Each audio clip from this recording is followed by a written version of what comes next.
എല്ലാ കൂട്ടുകാർക്കും നല്ലൊരു ദിവസം ആശംസിച്ചുകൊണ്ട് മാമ്പഴത്തിന്റെ പുതിയ വീഡിയോയിലേക്ക് സ്വാഗതം. നമുക്ക് നേരെ സേതുവിന്റെ പല്ലുവേടെ ഇന്നത്തെ നല്ലൊരു വിശേഷം കേട്ടാലോ. അങ്ങനെ ഇന്നത്തെ വിശേഷത്തില് ഇന്ദ്രൻ എല്ലാവരോടുമായിട്ട് പറയാണ്, അതെ ഇപ്പോഴും പല്ലവിനെ സ്വീകരിക്കാനായിട്ട് എനിക്ക് സമ്മതമാണ്. ഇപ്പൊ പല്ലവിക്ക് സമ്മതം ഉണ്ടെങ്കിൽ ഇപ്പോഴും ഞാൻ പല്ലവിനെ വീട്ടിലേക്ക് കൂട്ടിക്കൊണ്ട് പോയിക്കോളാന്ന് പറയാ. ഇത് കേട്ട് കഴിഞ്ഞപ്പോ പെട്ടെന്ന് തന്നെ രാജലക്ഷ്മി വെച്ച്, എന്താണ് മോനെ നീ എന്താ പറയണേന്ന് ചോദിക്കുക. ഇനി ഇവളെ നിനക്ക് വേണമെന്നോ? ഒരുത്തന്റെ കൂടെ താമസിച്ച് പിടിച്ചിട്ട് നിനക്ക് വീണ്ടും ഇവളെ വേണോ? എന്നാലും നിനക്ക് എങ്ങനെ ഇത് പറയാൻ തോന്നുന്നു പറയാ. അമ്മേ എനിക്ക് പല്ലവിനെ അത്രയ്ക്ക് ഇഷ്ടമേ, അതുകൊണ്ടാന്ന് പറയാം. പെട്ടെന്ന് രാജലക്ഷ്മി കേട്ടല്ലോ എല്ലാവരും. എന്റെ മോന് ഇത്രയൊക്കെ ഇവള് ചെയ്തിട്ടും വീണ്ടും ഇവള് ഇഷ്ടമാന്ന് ഇപ്പൊ തന്നെ മനസ്സിലായില്ലേ ആരുടെ സ്വഭാവം നല്ലത്, ആരുടെ സ്വഭാവം ചീത്തയാന്നുള്ള കാര്യം. പിന്നീട് മുകുന്ദ മാഷിന്റെ അടുത്ത് എന്നിട്ട് പറഞ്ഞു, കണ്ടില്ലേ ഇവനെ പോലെ ഒരു മരുമോനെ കിട്ടാൻ നിങ്ങൾക്ക് പുണ്യം ചെയ്യണം നിങ്ങളെന്ന് പറയാണ്. കണ്ടോ എത്ര നല്ലൊരു മരുമോനെ എന്നാണ് നിങ്ങൾക്ക് കിട്ടിയെന്ന് ചോദിക്കുക. ഇത് കേട്ടതും പല്ലവി പറഞ്ഞു, അതെ നിങ്ങളുടെ മോനെ പോലെ ഒരു മരുമോനെ എന്റെ അച്ഛന് വേണ്ടെങ്കിലോ, അല്ലെങ്കിൽ എനിക്ക് ഇങ്ങനെ പോലെ ഒരു ഭർത്താവിനും വേണ്ടെങ്കിലോ എന്ന് ചോദിക്കുക. പെട്ടെന്ന് രാജലക്ഷ്മി ഒന്ന് ഞെട്ടി. പിന്നെ ആരെയാടി നിനക്ക് വേണ്ടത്, ഇവനെയാണോ എന്ന് ചോദിക്കുക. അതെ ഇവനെ തന്നെ എനിക്ക് വേണ്ടത്. അതെ സേതുവേട്ടൻ എനിക്ക് ജീവൻ തുല്യ സ്നേഹ. ഞാൻ സേതുവേട്ടനും കൂടെ ഒന്നിച്ച് ജീവിക്കാൻ പോവാ എന്ന് പറഞ്ഞിട്ട് ആ കയ്യേലും അങ്ങോട്ട് പിടിക്കുവാണ്. കയ്യേലങ്ങ് പിടിച്ച് രാജലക്ഷ്മിയുടെ മുഖത്തേക്ക് നോക്കി. പിന്നീട് ആ കയ്യേലും പിടിച്ചുകൊണ്ട് പുറത്തേക്കും കൂടെ ഇറങ്ങി പോവാ. സേതുവിന് എന്താ സംഭവിച്ചെന്ന് പോലും മനസ്സിലായില്ല. താൻ കേട്ട സത്യമാണോ അതോ ഇനിയിപ്പോ വല്ല സ്വപ്നം കാണുവാന്ന് പോലും ഒരു നിമിഷം അങ്ങോട്ട് ചിന്തിച്ചു പോയി. അവരങ്ങോട്ട് പോയി കഴിയുമ്പോൾ രാജലക്ഷ്മിക്ക് ദേഷ്യം കൊണ്ട് എന്ത് ചെയ്യണമെന്ന് അറിയില്ല. അതുപോലെ തന്നെ ഇന്ദ്രനും ഇത്ര സമയം കളിച്ച കളി മുഴുവനും അത് പല്ലവിക്ക് വേണ്ടായിരുന്നു. പക്ഷെ ഒറ്റ നിമിഷം കൊണ്ട് വെള്ളത്തിൽ വരച്ച വര പോലെയായി പോയി തീർന്നത്. ഈ സമയം രാജലക്ഷ്മി കണ്ടില്ലേ അവള് പോയ പോക്ക് കണ്ടില്ലേ, ഇതിന് വേണ്ടിയിട്ടായിരുന്നു. എന്നിട്ടോ എല്ലാരും കൂടെ എന്നെയും എന്റെ മോനെയും കുറ്റക്കാരനാക്കി. പിന്നീട് പോലീസുകാരുടെ അടുത്തേക്ക് എന്നിട്ട് ഇപ്പൊ സമാധാനമായല്ലോ, ഇനി എനിക്കും എന്റെ മോനും പോകാമല്ലോ എന്ന് ചോദിക്കുക. അതിനുശേഷം ശോഭ എടുത്ത് എന്നിട്ട് നിന്റെ നാവെന്തിയെ, ഇത്ര സമയം നീ ഇവിടെ നാവിട്ട് അളിക്കുമായിരുന്നല്ലോ. ഇപ്പൊ കണ്ടില്ലേ മോളാണ്ടേ ഒരുത്തരെ വിളിച്ചോണ്ട് പോയിരിക്കുന്ന പോക്ക് കണ്ടില്ലേ, ഇതിനൊക്കെ വേണ്ടിയിട്ടായിരുന്നു അവള് ഞങ്ങളുടെ വീട്ടിൽ നിന്ന് ചാടിപ്പോയത്. ഇപ്പൊ തനി സ്വരൂപം മനസ്സിലായല്ലോ എന്ന് പറയാ. നീ വാടാ മോനെ എന്നും പറഞ്ഞിട്ട് മോനെ കൂട്ടിക്കണങ്ങ് പോവാ. പിന്നീട് പോലീസുകാരൻ പോയി. ശോഭയും 3 വർഷം തന്നെയായി, അവർക്ക് എന്ത് ചെയ്യണമെന്ന് അറിയത്തില്ല. പെട്ടെന്ന് രമേശൻ വന്നിട്ട് പറഞ്ഞു, എന്താളും ഈ പരിപാടി ഇച്ചിരി മോശമായിപ്പോയി. ഒന്നുമല്ലേ ഇത് കോളേജ് അല്ലേ, ഇതിന്റെ റെപ്യൂട്ടേഷനൊക്കെ ഉള്ളതല്ലേ. നാളെ കുട്ടികളൊക്കെ അറിഞ്ഞിട്ടുണ്ടെങ്കിൽ എന്തായിരിക്കും സ്ഥിതി, അതിനെക്കുറിച്ച് ചിന്തിച്ചോന്ന് ചോദിക്കുക. മക്കളെ വളർത്തുമ്പോൾ കുറച്ചുകൂടെയൊക്കെ നല്ല രീതിയിൽ മക്കളെ വളർത്താൻ നോക്ക് എന്ന് പറയുകയാണ്. അയാളാണ് ഈ ചതി ചെയ്തെന്നുള്ള കാര്യം ഈ പറയുന്ന 3 ഭാഷനോ അല്ലെങ്കിൽ ശോഭയ്ക്കോ മനസ്സിലാവുന്നുണ്ടായിരുന്നില്ല. പിന്നീട് സേതുവും പല്ലവിയും ശ്രീഹരിയും കൂടെ പോകണം. പെട്ടെന്ന് ശ്രീഹരി പറഞ്ഞു, എന്നാലും ഇതുപോലെയൊക്കെ സംഭവിക്കുമെന്ന് ഞങ്ങൾ അറിഞ്ഞിരുന്നില്ല സേതുവേട്ട. അങ്ങനെ അറിയുമായിരുന്നെങ്കിൽ ഒരു കാരണവശാലും ഇന്നലെ ഞാനോ മിത്രേട്ടനോ അവിടുന്ന് പോകത്തില്ലായിരുന്നു, ഞങ്ങൾ സേതുവേട്ടനോടൊപ്പം തന്നെ കണ്ടിരുന്നു പറയാം. സേതു പറഞ്ഞു, അതങ്ങനെയാണല്ലോ, വരാനുള്ള വഴി തങ്ങുവല്ലെന്ന് പറഞ്ഞാല് അങ്ങനെയൊക്കെ സംഭവിക്കണം എന്നുണ്ടായിരിക്കും, അതായിരിക്കും എന്ന് പറയാം. എന്നാലും ഇത്രയൊന്നും വേണ്ടായിരുന്നു. ഇപ്പൊ എല്ലാവരുടെ മുന്നിൽ നാണം കിട്ടില്ലെന്ന് ചോദിക്കുക. സേതു ആണിങ്ങനെ ആലോചിച്ചോണ്ടിരിക്കുക, ഇവൾക്ക് തന്നോട് ഇത്ര ഇഷ്ടമുണ്ടായിരുന്നോ? അങ്ങനെയാണെങ്കിൽ നേരത്തെ ഒന്നും തുറന്നു പറയാൻ പാടില്ലായിരുന്നോ? അന്നെങ്കിൽ ഇങ്ങനെയൊക്കെ സംഭവിക്കായിരുന്നോ? ഒരിക്കലും ഇല്ലായിരുന്നു. എന്നിട്ടോ എല്ലാം മനസ്സിലടക്കി വെച്ചോണ്ടിരിക്കുവായിരുന്നു. പെട്ടെന്ന് പല്ലവി പറഞ്ഞു, അതെ ഇവിടെ ഒന്ന് വണ്ടി നിർത്തുക, എനിക്ക് സേതുവിനോട് കുറച്ച് സംസാരിക്കാനുണ്ടെന്ന് പറയാണ്. അങ്ങനെ കാർ നിർത്തി കഴിഞ്ഞപ്പോൾ സേതുവും പല്ലവിയും കൂടെ സംസാരിക്കാനായിട്ട് അങ്ങോട്ട് പോവാണ്. ഈ സമയം ആകെപ്പാടെ കലി പോകേണ്ട അവസ്ഥയിലാണ് ഇന്ദ്രനും രാജലക്ഷ്മിയും വീട്ടിലേക്ക് വരുന്നത്. ഇന്ദ്രൻ വന്ന ഉടനെ പല്ലവിയുടെ ഇന്ദ്രന്റെ കല്യാണ ഫോട്ടോ ഉണ്ട്, അതങ്ങോട്ട് നിലത്തേക്ക് വലിച്ചെറിഞ്ഞിട്ട് അതിലേക്ക് പോയി 2 ചവിട്ടൊക്കെ ചവിട്ടുവേണം. കല്യാണ ഫോട്ടോ പോലും. ഇത് കണ്ടുകൊണ്ട് രാജലക്ഷ്മി അങ്ങോട്ട് വന്നു. രാജലക്ഷ്മി ഇട്ട് ചവിട്ടി കൂട്ടുകയാണ്. ഇടി നിന്നെ എന്റെ കൈ കിട്ടണമെന്നുണ്ടായിരുന്നു, പക്ഷെ കിട്ടിയില്ല. നിന്നെ എന്റെ കൈ കിട്ടിയിട്ടാണ് ഞാൻ ഇങ്ങനെ ചവിട്ടി അരയ്ക്കും നിന്നെന്ന് പറയാം. ഇനി എന്തായാലും അധികം വൈകാതെ തന്നെ കിട്ടും തോന്നേ. ഇങ്ങനെ പോവാണെങ്കിൽ നീ എന്റെ കാലിക്കയിലേക്ക് നിന്നെ ഞാൻ കൊണ്ടുവരോടി, എന്ത് റിസ്ക് എടുത്തിട്ടാണെങ്കിലും ശരിയെന്ന് പറയണം. അപ്പോഴാണ് വിശ്വം അങ്ങോട്ട് വരുന്നത്.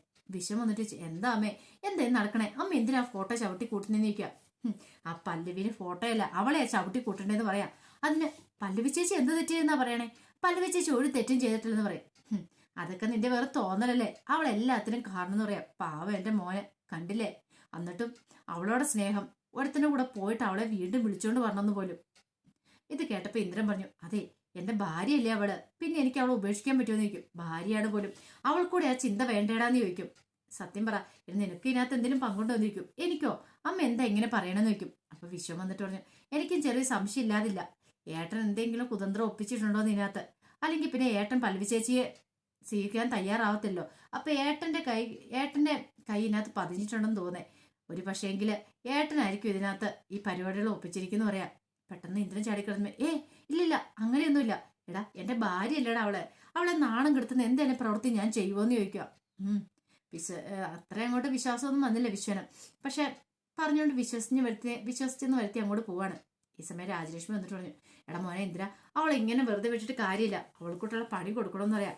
അമ്മ ധൈര്യമായിട്ടിരിക്കുമ്പോ എന്ത് ചെയ്യണമെന്ന് എനിക്ക് നന്നായിട്ട് അറിയാന്ന് പറയാണ്. പിന്നീട് പല്ലവി സേതും കൂടെ സംസാരിക്കാനായിട്ട് വന്നിരിക്കുക. രണ്ടുപേർക്കും പരസ്പരം എന്ത് സംസാരിക്കണം എന്നറിയില്ല. പെട്ടെന്ന് പല്ലവി പറഞ്ഞു, അതെ സോറി ഇട്ടാ സേതുട്ടാന്ന് പറയണേ.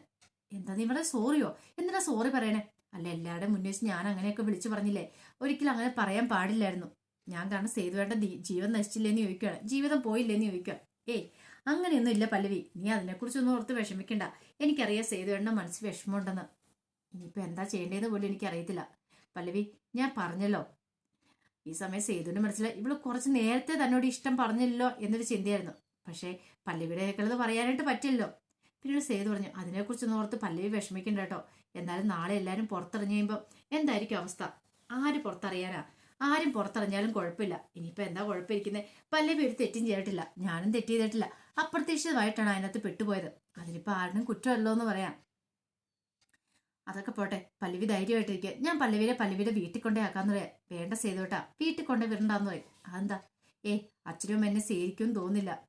അതൊന്നും കുഴപ്പമില്ല സേതുവേട്ട, എനിക്ക് അവരെക്കാളും ഇപ്പം ഞാൻ പ്രാധാന്യം നൽകുന്ന സേതുവേട്ടനാണ്. ഞാൻ കാരണമാണല്ലോ. എന്നോട് ക്ഷമിക്കാനും പറഞ്ഞ് കൈകൂപ്പാണ്. ഇതെന്തൊക്കെയാ പല്ലവി കാണിക്കുന്നത്? ബാ, നിന്നെ ഞാൻ നിന്റെ വീട്ടിൽ കൊണ്ടേയാക്കാം. അവരോട് കാര്യങ്ങളൊക്കെ പറഞ്ഞ് ബോധ്യപ്പെടുത്തിയാൽ മതി. അപ്പൊ അവർക്ക് കാര്യങ്ങളൊക്കെ മനസ്സിലാവും. അതുകൊണ്ട് നീ ധൈര്യമായിട്ടിരിക്കാൻ പറഞ്ഞിട്ട് പല്ലവിനെ വിളിച്ചിട്ടും കൂടെ പോവാണ്. സേതുവിന്റെ മനസ്സിൽ ഒരേ ഒരു പ്രാർത്ഥന മാത്രമേ ഉണ്ടായിരുന്നുള്ളൂ. കുറച്ച് സമയത്തേക്ക് താൻ വല്ലാതെ സന്തോഷിച്ചു. അവൾ തന്നോട് ഇഷ്ടമാണെന്ന് പറഞ്ഞല്ലോ എന്നൊക്കെ ഓർത്ത് കല്യാണം കഴിച്ച് ഒരുമിച്ച് ജീവിക്കാന്നൊക്കെ ആഗ്രഹിച്ചു. പക്ഷെ അത് കുറച്ച് നിമിഷം മാത്രമേ ഉണ്ടായിരുന്നുള്ളൂ. ഇത്ര പെട്ടെന്ന് അവളൊന്ന് മാറ്റി പറഞ്ഞിരിക്കുന്നു. പിന്നെ എന്ത് ചെയ്യുന്നൊരു ചിന്ത സേതുവിന്റെ ഉള്ളിലുണ്ട്. എന്നാലും കുഴപ്പമില്ല, അവൾക്ക് നല്ലത് മാത്രം വന്നാൽ മതി, നല്ലൊരു ജീവിതം കിട്ടിയാൽ മതി. അങ്ങനെ ഒരു ചിന്തയായിരുന്നു സേതുവിന്റെ മനസ്സിൽ. പിന്നീട് അവർ രണ്ടുപേരും കൂടെ വീട്ടിലേക്ക് ചെല്ലുവാണ്. അങ്ങനെ ചെല്ലുമ്പോൾ ആകെപ്പാടെ തകർന്ന അവസ്ഥയിലാണ് ശോഭയും മൂന്നും മാഷും ഉണ്ടായിരുന്നത്. അവർക്ക് സഹിക്കാൻ പറ്റുന്നുണ്ടായിരുന്നില്ല. ആകെപ്പാടെ 2 പെൺമക്കൾ മാത്രമേ ഉള്ളൂ. അതിന് ഒരു മോളുടെ അവസ്ഥ ഈ അവസ്ഥയിലായിപ്പോയി. എല്ലാവരുടെയും മുന്നിൽ നാണം കിട്ടി തൊലി ഇടിഞ്ഞ് നിന്നേ. അത് ചിന്തിക്കാൻ പോലും പറ്റുന്ന കാര്യമില്ല. പിന്നീട് വീട്ടിലേക്ക് ചെല്ലുമ്പം സേതു പറഞ്ഞത്, പല്ലവി നീ ഒന്നും ഓർത്തും വിഷമിക്കണ്ട കേട്ടോ, ധൈര്യമായിട്ടിരിക്കുക. എന്ത് വന്നാലും എന്ത് പ്രശ്നം വന്നാലും എന്നോടൊന്ന് വിളിച്ചു പറഞ്ഞാൽ മാത്രം മതി. എന്നെ കൊണ്ട് ഹെൽപ്പ് ചെയ്യാൻ പറ്റുന്ന കാര്യങ്ങൾ ഞാൻ ഹെൽപ്പ് ചെയ്യാന്ന് പറയട്ടെ. അങ്ങനെ വീടിന്റെ അവിടെ വന്ന് അവരിറങ്ങി. ഇറങ്ങി കഴിഞ്ഞപ്പോൾ ശോഭ എന്ത് ചെയ്യുകയാണ്? അവർ വന്നെന്ന് അറിഞ്ഞു കഴിഞ്ഞപ്പോൾ തന്നെ ഒരു വലിയ ഭാഗം തൂക്കിക്കണം അങ്ങോട്ട് വരുവാണ്. അതങ്ങോട്ട് കൊണ്ടു ഞങ്ങൾ വെച്ചു. പിന്നെ പല്ലവി സേതു അങ്ങോട്ട് കയറിയത് പല്ലവിയോട് ഈ ബാഗ് എടുത്തോളാൻ പറയാണ്. ഇതെന്താന്ന് ചോദിക്കുക. നിന്റെ ഡ്രസ്സുകളും കാര്യങ്ങളൊക്കെയാ. ഇനിയിപ്പം നീക്ക് സ്വന്തമായിട്ട് തീരുമാനം എടുക്കാറായല്ലോ. അപ്പൊ നീ ഇഷ്ടമുള്ളവരോടെല്ലാം ജീവിക്കണ്ടേ. അതുകൊണ്ട് നിന്റെ ഡ്രസ്സുകളും കാര്യങ്ങളൊക്കെ നേരത്തെ പാക്ക് ചെയ്ത് വെച്ചാന്ന് പറയണ. അമ്മ എന്തേ പറയണേ? ഞാൻ പറയുന്നൊന്ന് കേൾക്ക്. നീ കൂടുതലൊന്നും പറയണ്ട. ഇവരെ കാര്യങ്ങളൊക്കെ പറഞ്ഞ് മനസ്സിലാക്കാം, ബോധ്യപ്പെടുത്താന്നൊക്കെ പറഞ്ഞ പല്ലവി സേതുവും കൂടെ വന്നത്. പക്ഷെ വന്നപ്പോഴാണെങ്കിൽ ഈ അവസ്ഥയെ കാണുന്നേ. പെട്ടെന്ന് മൂന്ന് മാഷ് പറഞ്ഞു, ഇനിയിപ്പോൾ ഇവിടെ നിൽക്കേണ്ട പോലെ നീ എത്രയും പെട്ടെന്ന് പൊക്കോ. നിനക്ക് സ്വന്തമായിട്ട് തീരുമാനങ്ങളൊക്കെ എടുക്കാൻ അറിയാലോ, ജീവിക്കാനും അറിയാം. അപ്പം ഞങ്ങളുടെ കാര്യമൊന്നുമില്ല. അതുകൊണ്ട് നീ പോയിക്കോളാൻ പറയണം. എന്ത് ചെയ്യണമെന്ന് അറിയത്തില്ല പല്ലവി. അല്ലച്ച ഞാൻ പറയണ്ടെന്ന് പറഞ്ഞില്ലേ. പാറു വന്നിട്ട് പറഞ്ഞു, എന്താ അമ്മയൊക്കെ എന്തേ പറയണെന്ന് നിൽക്കോ? കയറി പോടിയാകത്ത് അങ്ങോട്ട്. നിന്നോട് വല്ലതും ചോദിച്ചോടെ? ഒന്നും പറഞ്ഞില്ലല്ലോ. വലിയ വായില് ചെറിയ വായില് വലിയ വർത്താനം പറയാൻ വരണ്ട. നിന്നോട് എന്തെങ്കിലും അഭിപ്രായം ചോദിക്കും മാത്രം പറഞ്ഞാൽ മതി. ചേച്ചി പാവം അവളുടെ ഒരു പാവം വന്നേക്കുന്നു. കയറി പോകാൻ പറഞ്ഞിട്ട് പാറുവിനെ അങ്ങോട്ട് ഓടിക്കുകയാണ്. പിന്നീട് പല്ലവിയോട് പറഞ്ഞു, നീ സ്വന്തമായിട്ട് തീരുമാനങ്ങൾ എടുത്തല്ലേ, നന്നായിട്ട് ജീവിക്കുക. ഈ അച്ഛനും അമ്മയ്ക്കും ഒരു ദേഷ്യ സങ്കടമൊന്നുമില്ല എന്ന് പറയാം. പല്ലവി പറഞ്ഞു, അമ്മ ഞാൻ പറയുന്നൊന്ന് കേൾക്കാൻ കൂട്ടാക്ക്. നീ പറയുന്നൊക്കെ ഞങ്ങൾ അവിടെ കേട്ടല്ലേ, പിന്നെ ഇനിയിപ്പോൾ എന്ത് പറഞ്ഞ് കേൾപ്പിക്കാനാ? അതുകൊണ്ട് കൂടുതലായിട്ടൊന്നും പറയാനില്ല എന്ന് പറഞ്ഞ് പോയും കൂടെ കഥ കടയ്ക്കുവാണ്. വല്ലാത്തൊരവസ്ഥയായി പോയി പല്ലവിക്ക്. പല്ലവി പെട്ടെന്ന് സേതുവിട്ട ഇതേ പേടിക്കണം, ധൈര്യമായിട്ടിരിക്കുക. എന്ത് വന്നാലും ഞാൻ ഒപ്പമില്ലെന്ന് ചോദിക്കണം. അങ്ങനെ ബാഗ് എടുത്തു വെച്ച് അവരങ്ങോട്ട് പോവാണ്. ഈ സമയത്തെല്ലാം പല്ലവിയുടെ മുഖം വല്ലാത്തൊരു അവസ്ഥയിലായിരുന്നു. കരഞ്ഞാ പല്ലവി ഇരിക്കുന്നത്. എങ്ങനെയായി തീരും എന്തായി തരുമെന്ന് അറിയത്തില്ല. ഇനിയിപ്പോൾ നാളെ അറിയാൻ പോകുന്നത് വേറെ കഥകളൊക്കെ ആയിരിക്കും പുറത്തറിയാൻ പോകുന്നത്. അതൊക്കെ ഓർത്തപ്പോൾ പല്ലവിക്ക് നല്ല ടെൻഷൻ ഉണ്ടായിരുന്നു.